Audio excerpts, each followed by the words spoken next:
This week on My Global Adventure.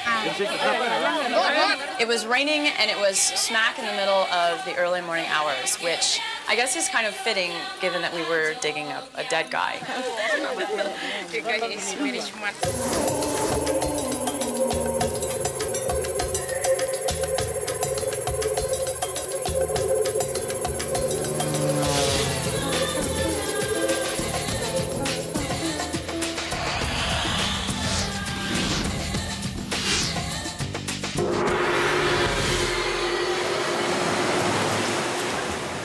Bali is one of more than 17,000 islands in all of Indonesia. It's said to be one of the most traditional islands in the country.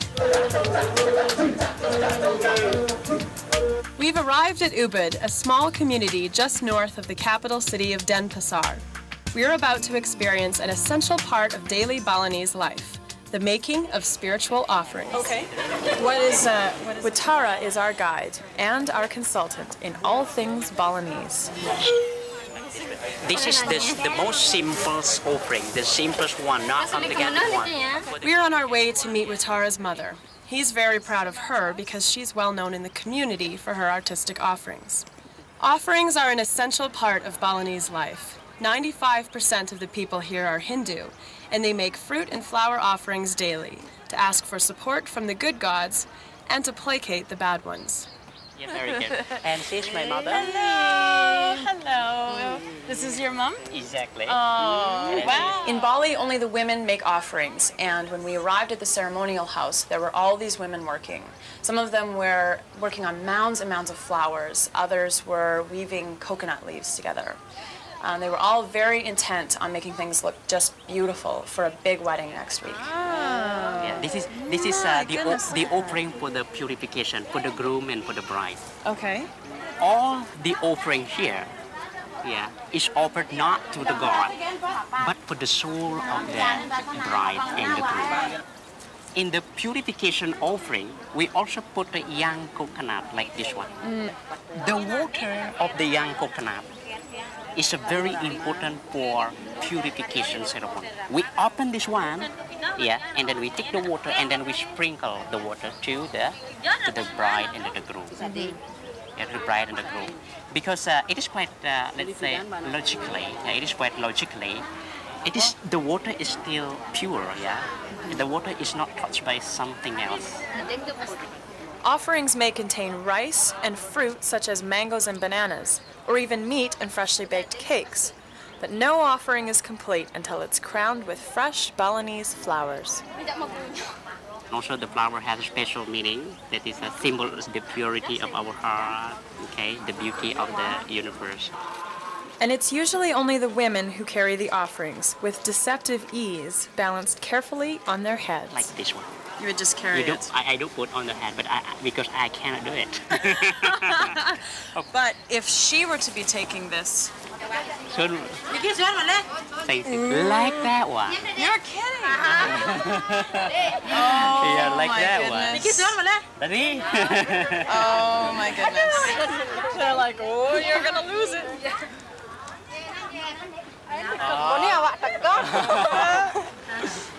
Okay. Would you please pour this one tightly, yeah? Okay, I got it. I got it. Like I was born to do it. What? Okay. I hope we didn't make them too nervous about me putting that stuff on my head. I saw them back there kind of going, oh no. Thank you. Thank you so much. But you could do it very well. Oh, well. Thankfully, I could do one thing. Thank you very much. You're very skilled, and it's nice to meet someone. Oh, you have a good son here. She's like, yeah, he's single, you know. Next stop is the Ubud clothing market. The crew and I are getting completely outfitted in authentic Balinese clothes. And we're learning if you want to participate in the Balinese customs, respectful dress is part of their tradition. Oh, then, no, there's no sash with this, right? No sash? No sash? Is there? With sash. Oh, you do have a sash? Yeah. Once again, we're in a country where I'm a Goliath. It's too short. This is huge. Wouldn't want to run too fast in this, would you? Oh. Big car, what do you think? It's you. What do you think, guys? Arm length. Watara really wanted us to understand Balinese culture, and especially in a way that we could respect it. So he had the whole crew dress up in traditional Balinese clothing, which include, even for the guys, these golden sashes that represented holiness in Balinese culture. And on top of it all, he really wanted us to get a good price for it. We don't need to pay the bill, just it's one price, okay? I have a better deal over here. Meanwhile, I was needing some help in my own bartering corner. So this was 280 she started, and I got her to 160. 250 because with my friends give you 160. 20 for both of them? Huh? 20? How much are you getting sarongs for? 25. 25,000? Yes. This difference are like that? No, those ones we got for 50. Those ones we got for 50. Okay, good. I got 45 for those. 150. I'm sorry, not more discount. Sure. Not, I'm sorry, not get. Okay, 45, one say, okay, 200. So, right, so a sarong and a top, 200,000. Call it a deal. 250. It's already only 205. You just, I'm gonna get 5. Okay, 200. All right. The great thing about being in Bali was that I could walk into any store, anywhere, anytime, and I would have a new friend. You know, even after a really hard bartering session, in the end, there just were no hard feelings.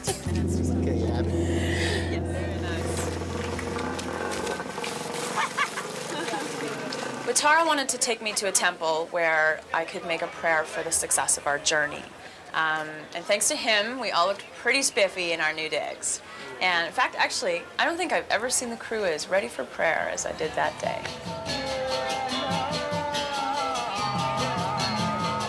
It's not uncommon to see women carrying offerings any time of the day. What we ask from the God, the harmony of our life, peace and safety. Nothing else, not money. Nothing else. Nothing, Just no. harmony, the harmony of our and life. safety. Peace and safety. That I like.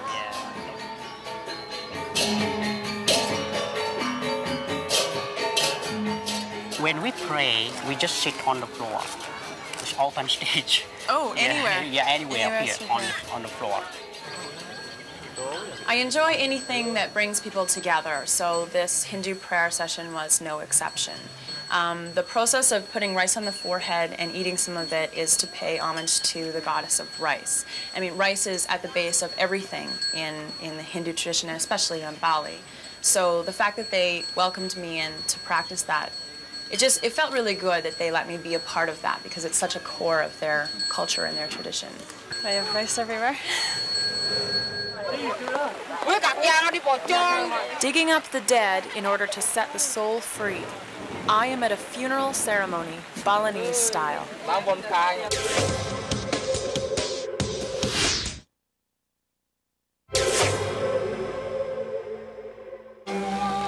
Asik gila tadi ya?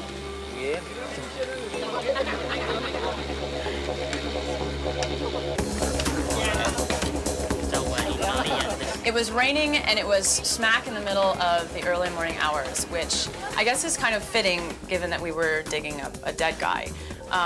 What I was most surprised at, though, was when we showed up at the gravesite, people were laughing, they were joking with each other, they were cheering on the grave diggers that were exhuming this body.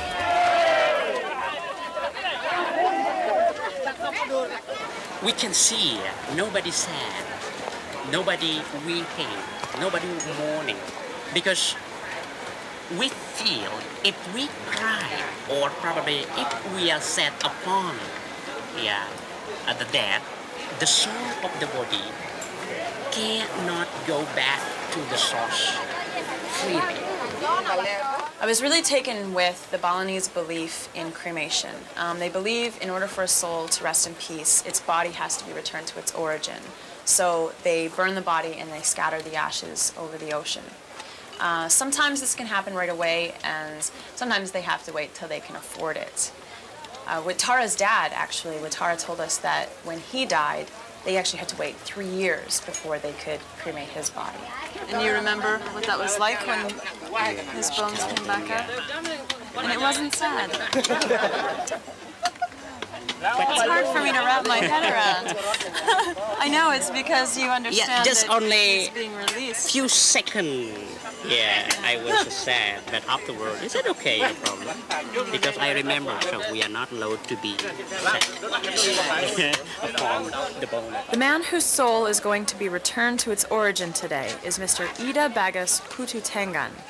Many of the people here are his extended family members, and standing next to me is his granddaughter. Next life, it's a really different mentality.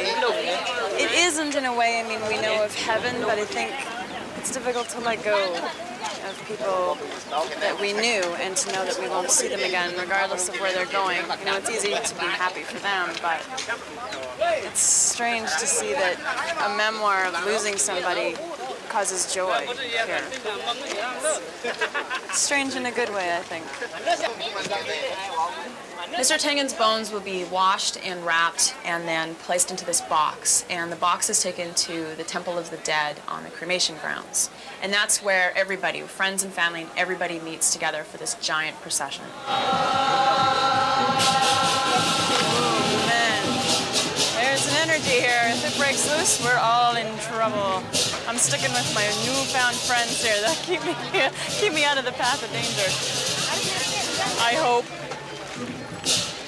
Family members carry the effigy of a cow, symbolic of the dead person's soul. The men carrying the cow toss it around, while one even sprays water from a hose, and others wave their arms around. All of this is done to confuse the bad spirits, who might be trying to follow the soul to its place of origin.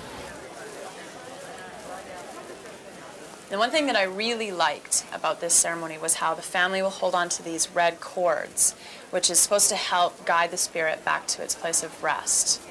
After that, they place the bones in the effigy and they set the whole thing on fire.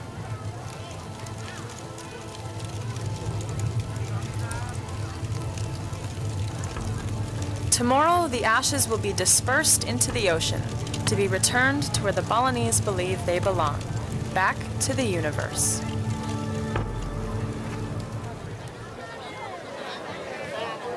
The idea of approaching death from oh, I'm so sad that someone has died is very North American, it's very us. And the approach that they take here is, we're so happy for the soul that's been able to go back to heaven. I was asking a granddaughter this morning what she was thinking, how this made her feel to see her grandfather dug up and cremated. And she said, well, for 2 years there's been a hole in heaven, and now he goes back to heaven to fill that hole. And I thought, I like that, that's good. I like that perspective. He's got the eye thing? Oh, that's awesome.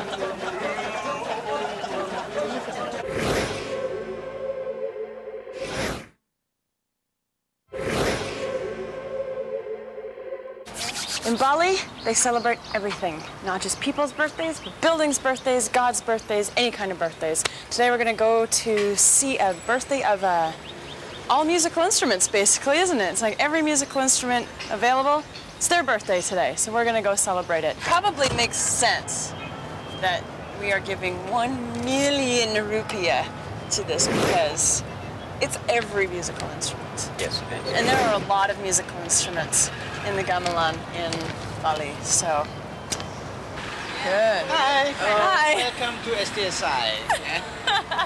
This is my ex-girlfriend. She's my wife now. Good to see you. Mr. Rai is the Vice Director of the State College for Indonesian Arts, where this birthday celebration is about to begin. And his wife, Shri, is a dance teacher there. This place has musical instruments from all over Indonesia. Now, would this be the man that we would make a donation to? Oh, yes. Excellent. Okay, to get this over with. On behalf of My Global Adventure, we would like to make a donation to the school on its birthday. So there you go. Oh, thank you. Thank you very much for letting us be part of it. Oh, well, this is it. So here, so feel free to... What is the significance of today? We have ceremony for musical instrument. So we pray for for peaceful and everything for musical instrument. The thing is not only Balinese, for the peaceful world. So please remember, think globally and act locally. Right. start from Bali, Right. thinking about the world. Oh, that's So we great. hope, by musical instrument, by listening to the music, the world can be peaceful. That's what we hope. May music heal the world. That's the idea. That's the real point. You got it.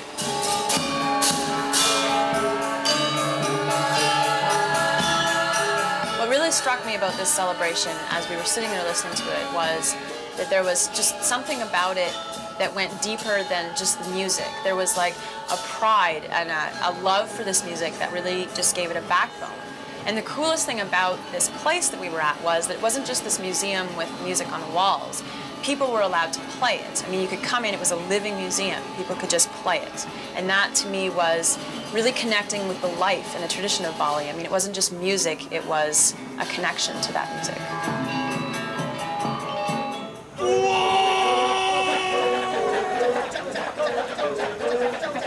Tonight we're in for kind of an interesting treat. We're going to go see a kachak. A kachak is sort of like an interpretive dance that retells the story of pranayama. Can you explain to us what the story of pranayama is? Ramayana. Pranayama. See, the Ramayana. first thing you got to do is pronounce it right. Then you got to get it explained. So Ramayana story is about, this is about a woman between Rama and Ravana. They're fighting. They both love to Sita. But Sita does not love the Ravana. Uh-oh. She loves Rama. So that's the main story there. Okay.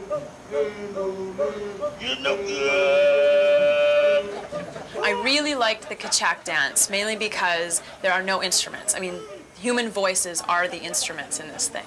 It's this traditional story of good versus evil, where the bad guy wants the good guy's wife, so he steals her and he takes her into the forest, and then the good guy dresses up in disguise and comes and rescues her.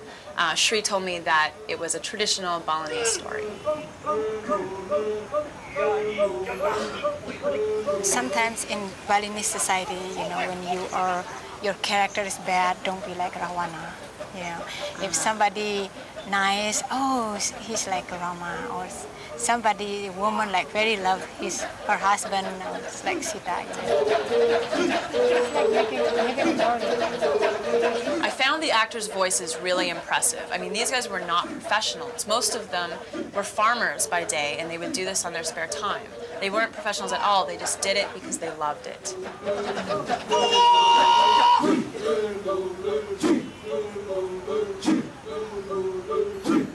I really like the big guy. Oh yeah, He he's was very. so expressive. Would you like to meet him? He's my friend. Oh, well, that would work too. Yeah, you wanna go back? I would then? love to meet him and tell him what a fantastic performer he Okay, is. let's.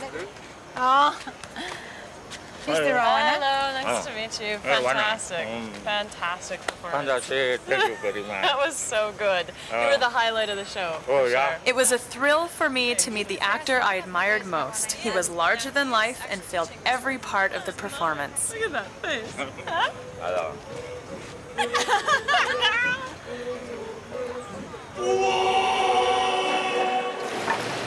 Here we are. It's do or die. Sink or swim.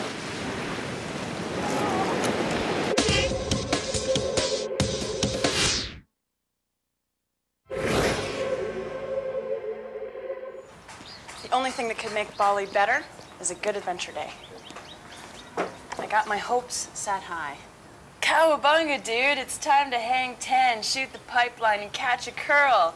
Pop some Jan and Dean or Beach Boys into the old Walkman. You guessed it, today's Big Wednesday, and you're on a surfing safari.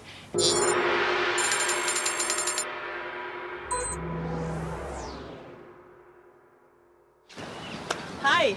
Hello, Hi, good morning. Asia. Nice to meet you. Wow. Nice to meet you again. Oh, okay. I forget my first question.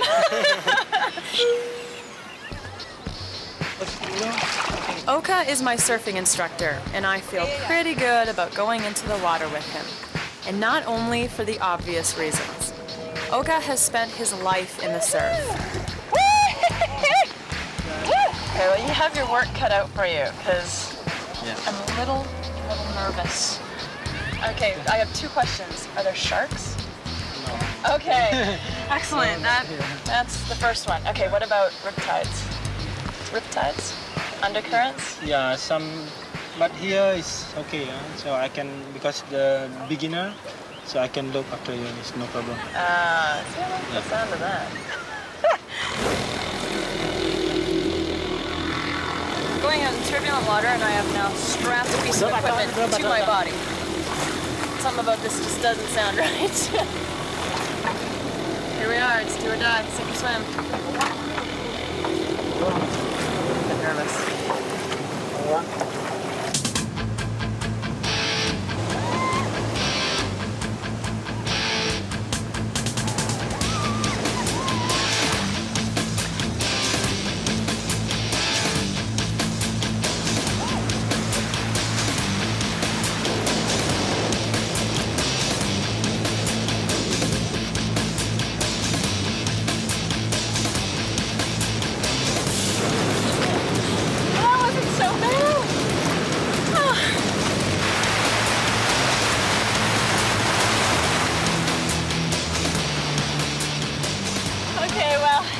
I only got up for a few seconds each time I got up, but my goal today was to actually hit stamina on that board. So I reached it and I'm happy. I'd like to thank the web audience so much for voting for me for this. I've always wanted to try it, and it was a fantastic opportunity to do it with somebody as good as Oka.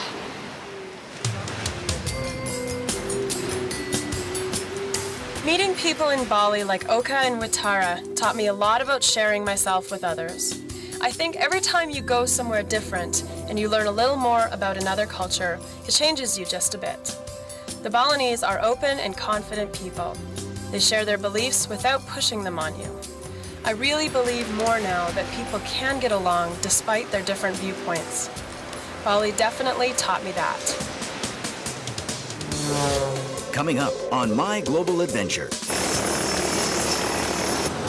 I was looking out at that little distant planet that used to be Earth that's now 14,000 feet away.